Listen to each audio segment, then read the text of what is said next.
and that's evolving, and you need to constantly put it under the microscope. That's correct. And you need to put you under the microscope, right? That's right. Well, we don't have a relationship with ourselves. That's one thing I think a lot of people don't have a relationship with themselves anymore. And so I think when you're not sitting there and thinking and contemplating where you're at and how the world's affecting you and how you can affect the world, I think it starts to limit us to just looking at our Declaration of Independence almost just as like a receipt of times instead of as a living document, or more of like a living will and testament. I don't know how it could be said any better than that. I think we wear too many things instead of be too many things. We wear our faith and use it as a cudgel.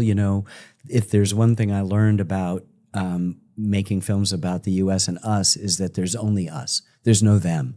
And people are always creating a them to make an enemy in order to postpone the active work that I have to do, that self-investigation. And that's, interestingly enough, that self-reflective sense that I need to improve, Mark Twain once said, nothing so needs improving as other people's habits. Like we're always ready to say how, man, you should do this differently. You should do that differently. But we're not willing to, I have an ancestor, the Scottish poet Robert Burns, who said, "Oh, would some power the gift to give us to see ourselves as others see us." And I think that this whole work of not just wearing your ideas like a piece of clothing, of fashion, but absorbing them and living it is the big dynamic. So everybody, it is in the interest of an authoritarian to have everybody be a kind of superstitious peasant, right? Uneducated, not improving, not in pursuit of happiness and lifelong learning, which is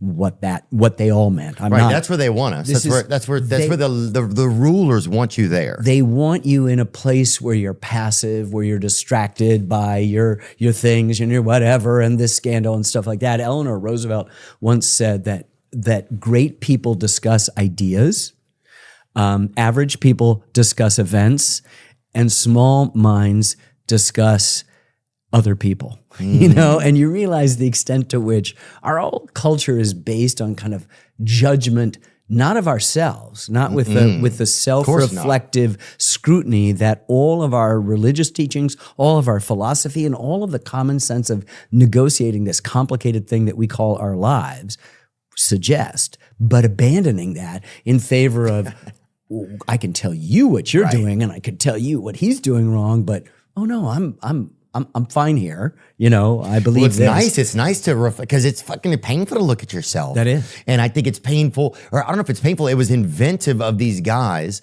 at the time, and the American Revolution. It often gets classified as like 1776. That's the year everybody has, but. Your documentary, it kind of goes, I think, from 75 to 83. Well, we start at 55 and back up and show you, the French and Indian War. What we call the French and Indian War was really called the 7 Years' War, which is probably the third global war over the prize of North America. And our revolution is the fourth global war. We don't like to think of it as a global war, so it leads up to it. But at the end of the first episode, Lexington Conquered happens in 1775.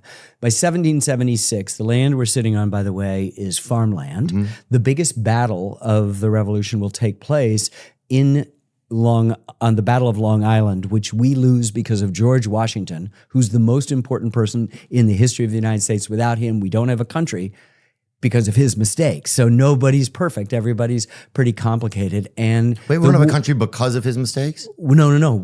If he didn't live, if he didn't survive or if he surrendered, we wouldn't have a country. He's central to it. And at the same time, he's flawed, he's rash, he rides out on the battlefield at Kips Bay, just over there, and his aides grab the reins of the horse because he's going to get killed. If he gets killed, it's all over.